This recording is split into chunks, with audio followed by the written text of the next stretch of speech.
Assalamu alaikum. Want to make reflection image like this? I got you. Let's go to our mobile screen. First, choose a water image.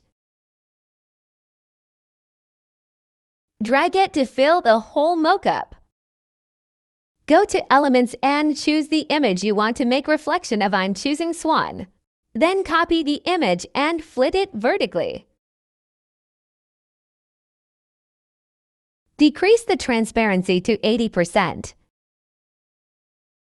Now go to Apps and choose Liquify and choose Melt. Now choose the melt amount to 0.3 and melt scale to 0.5 and save it. Go to Elements and choose Shadow and adjust it. Like and subscribe for more video tutorials. It's done. See you in the next video.